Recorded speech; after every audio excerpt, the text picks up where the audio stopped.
Hello everyone, welcome back to my channel. So ఈరోజు topic ఏంటంటే 6th క్లాస్లో మనకు 11 లెసన్స్ అయితే కంప్లీట్ చేస్తానండి. ఒక లెసన్ మాత్రం బ్యాలెన్స్ ఉంది. సో ఆ లెసన్ అనేది ఈరోజు కంప్లీట్ చేసేద్దామనేసి అక్కడికి స్టాప్ అవుతుంది. సో ఈ వీడియోని మాత్రం ఎస్జిటి వాళ్ళ స్కూల్ అసిస్టెంట్ ఇద్దరికి కూడా యూస్ అవుతుంది. ఫస్ట్ స్టార్టింగ్లోనే మనం చూసినట్లుగా అయితే సమానత్వం వైపు అనే టాపిక్ మనకు సిలబస్లో కనిపిస్తుంది. సో అంత యూస్ఫుల్ అనే క్లాసు ఈరోజు మీకు అయితే ప్రొవైడ్ చేస్తున్నాను. సో ఇందుకు రిలేటెడ్గా ఈ లెసన్కి రిలేటెడ్గా కొన్ని ప్రాక్టీస్ క్వశ్చన్స్ అయితే ఉన్నాయి. సో వాటిని అయితే ఈరోజు మనం నేర్చుకుందామని. అండ్ మ్యాక్సిమం వీడియో వచ్చేసి 10 minutes కూడా ఉండదు. సో అందరికీ చాలా యూస్ అవుతుంది. అండ్ మీకు నచ్చినట్లుగా అయితే మన ఛానల్ని లైక్ చేయండి, షేర్ చేయండి, అలాగే సబ్స్క్రైబ్ చేయడం మాత్రం మర్చిపోకండి. సో ఈరోజు క్వశ్చన్స్ ఏంటంటే ఇది మెటీరియల్ కాబట్టి ఆల్రెడీ క్వశ్చన్ ప్లస్ ఆన్సర్ అనేది మెన్షన్ చేస్తారండి.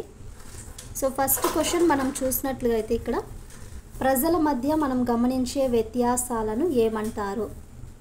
ప్రజల మధ్య మనం గమనించే వ్యత్యాసాలను ఏమంటాము? సమానత్వం అంటే కాదు, అసమానతలు కాదు, వివక్ష కాదు, కానీ డిఫరెంట్ పీపుల్స్ అందరు ఉంటారు కదా. సో ప్రజల మధ్య మనం గమనించే వ్యత్యాసాలనే భిన్నత్వం అంటారు. ఆన్సర్ భిన్నత్వము. నెక్స్ట్ క్వశ్చన్, ప్రజలు ప్రతికూల అభిప్రాయాలను అవలంబించడం వల్ల వివక్షత ఏర్పడుతుంది. ప్రజలు ప్రతికూల అభిప్రాయాలను అవలంబించడం వల్ల వివక్షత అనేది ఏర్పడుతుంది. సో ఆన్సర్ ఏంటంటే ఇక్కడ పక్షపాత ధోరణి అనేది ఏర్పడుతుంది. క్వశ్చన్ నెంబర్ 3 చూడండి. భారతదేశంలో ఎన్ని ప్రధాన మతాలు ప్రాచుర్యంలో ఉన్నాయి? భారతదేశంలో ఎన్ని ప్రధాన మతాలు ప్రాచుర్యంలో ఉన్నాయి? సో ఆన్సర్ ఏంటి ఇక్కడ 8 మతాలు ప్రధానంగా మనకు ప్రాచుర్యంలో ఉన్నవి. నెక్స్ట్ క్వశ్చన్, భారతదేశ ప్రథమ మహిళా ఉపాధ్యాయుని. భారతదేశ ప్రథమ మహిళా ఉపాధ్యాయుని. ఆన్సర్ సావిత్రిబాయి పూలే. సావిత్రిబాయి పూలే ప్రథమ మహిళా ఉపాధ్యాయుని. నెక్స్ట్ వన్, భారతీయ శ్రీవాద మాతామహి. భారతీయ శ్రీవాద మాతామహి మ్యాక్సిమం మనకు 6th, 7th, 8th, 9th, ఇప్పుడు ప్రజెంట్ మనకు 10th క్లాస్ కొత్తది కాబట్టి సో 10th క్లాస్ మనం వరి అవ్వాల్సిన అవసరం లేదండి. ఎందుకంటే 8th క్లాస్ 9th క్లాస్కి రిలేటెడ్గా ఉన్నాయి. వన్స్ ఒకసారి మీరు అబ్జర్వ్ చేసినట్లుగా అయితే జాగ్రఫీ అస్సలు ఎంత డిఫరెంట్గా ఉందో చూడండి. నేను చాలాసార్లు మీకు చెప్పాను. సో జాగ్రఫీ ఎలా ఉందంటే ఫైనల్గా మనము ఇది 8th క్లాస్ జాగ్రఫీ ఉంది చూడండి. సో దాన్ని చదివిన ఫీల్ అయితే వస్తుంది అనేసి మీకు ప్రీవియస్ వీడియోస్లో కూడా చెప్పాను. అండ్ నిన్న వచ్చేసి ఎకనామిక్స్ ఫస్ట్ లెసన్ అయితే కంప్లీట్ చేశానండి. బట్ ఇది ఈ లెసన్ అనేది బ్యాలెన్స్ ఉంది. ఇక్కడికి కంప్లీట్ చేసేసి 6th కంప్లీట్ చేసినట్టు అవుతాం. సో 6th క్వశ్చన్ చూద్దాం. ఇక్కడ భారతదేశ తొలి మహిళా వైద్యురాలు. భారతదేశ తొలి మహిళా వైద్యురాలు ఆనందీబాయి జోషి. భారతదేశ తొలి మహిళా వైద్యురాలు ఆనందీబాయి జోషి. నెక్స్ట్ క్వశ్చన్, గాంధీజీ వర్ణ వివక్షను ఎక్కడ ఎదుర్కొన్నారు? గాంధీజీ వర్ణ వివక్షను ఎక్కడ ఎదుర్కొన్నారు? ఆన్సర్ సౌత్ ఆఫ్రికా, దక్షిణాఫ్రికా అండి. ఆన్సర్ దక్షిణాఫ్రికా. నెక్స్ట్, సరైన వాక్యాన్ని ఎంచండి. సరైన వాక్యాన్ని ఎంచండి. ఆన్సర్ వచ్చేసి 1 మరియు 2. అంటే అసమానతలు సామాజిక అశాంతికి దారితీస్తాయి.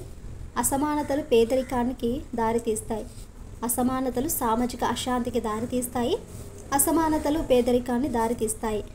నెక్స్ట్ క్వశ్చన్ నెంబర్ 9 చూడండి. దక్షిణాఫ్రికా గాంధీ అని ఎవరిని పిలుస్తారు? దక్షిణాఫ్రికా గాంధీ అని ఎవరిని పిలుస్తారు? Answer Nelson Mandela. నెల్సన్ మండేలాను దక్షిణాఫ్రికా గాంధీ అనేసి పిలుస్తారు.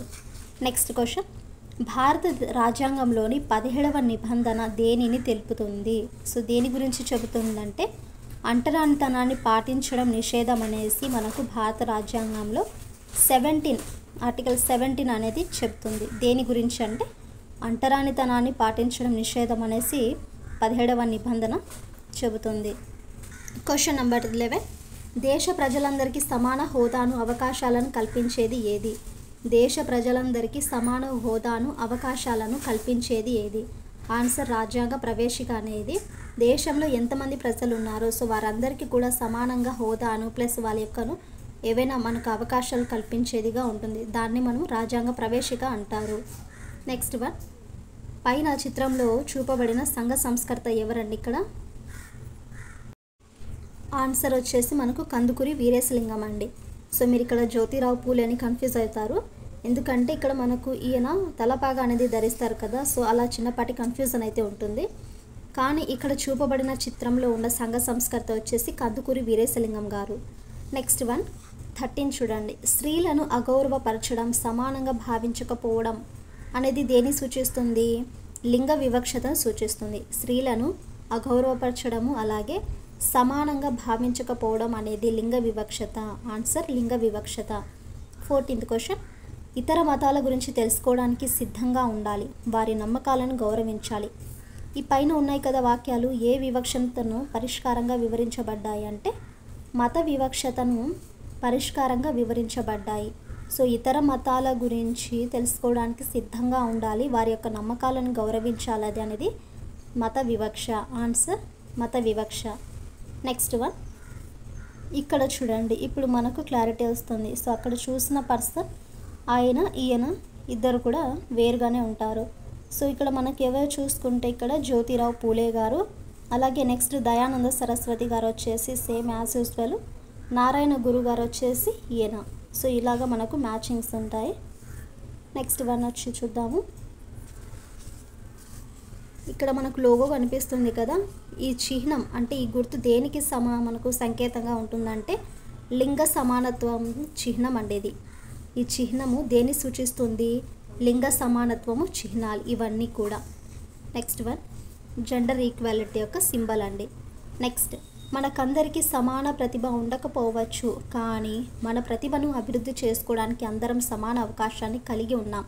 ఈ వాక్యము చెప్పింది ఎవరు? సో చూడండి, మనకందరికీ సమాన ప్రతిభ ఉండకపోవచ్చు. సో ఒకరికి ఉండొచ్చు, ఒకరికి ఉండకపోవచ్చు, సమానంగా ఉండదు కదా. కానీ మన ప్రతిభను అభివృద్ధి చేసుకోవడానికి అందరూ సమాన అవకాశాన్ని కలిగి ఉన్నాం. ఈ వాక్యాలను చెప్పింది ఎవరంటే మన ఏపీజే అబ్దుల్ కలాం అండి. సో ఇదండి సమానత్వం వైపు అనే చిన్న టాపిక్ నుండి 17 వరకు అయితే క్వశ్చన్స్ చూసాం కదా. సో చెప్పాను కదా మీకు 10 minutes కూడా వీడియో ఉండదు, చాలా ఇంపార్టెంట్గా ఉండే క్వశ్చన్స్ అయితే మీకు చూడొచ్చని. సో ఐ హోప్ మీకు వీడియోలో ఉండే క్వశ్చన్స్ అన్నీ కూడా యూస్ఫుల్ అంటే మాత్రం కింద ఖచ్చితంగా కామెంట్ అయితే చేయండి. అలాగే మీకు నచ్చినట్లుగా అయితే మన ఛానల్ని లైక్ చేయండి, షేర్ చేయండి, అలాగే సబ్స్క్రైబ్ చేయడం మాత్రం మర్చిపోకండి.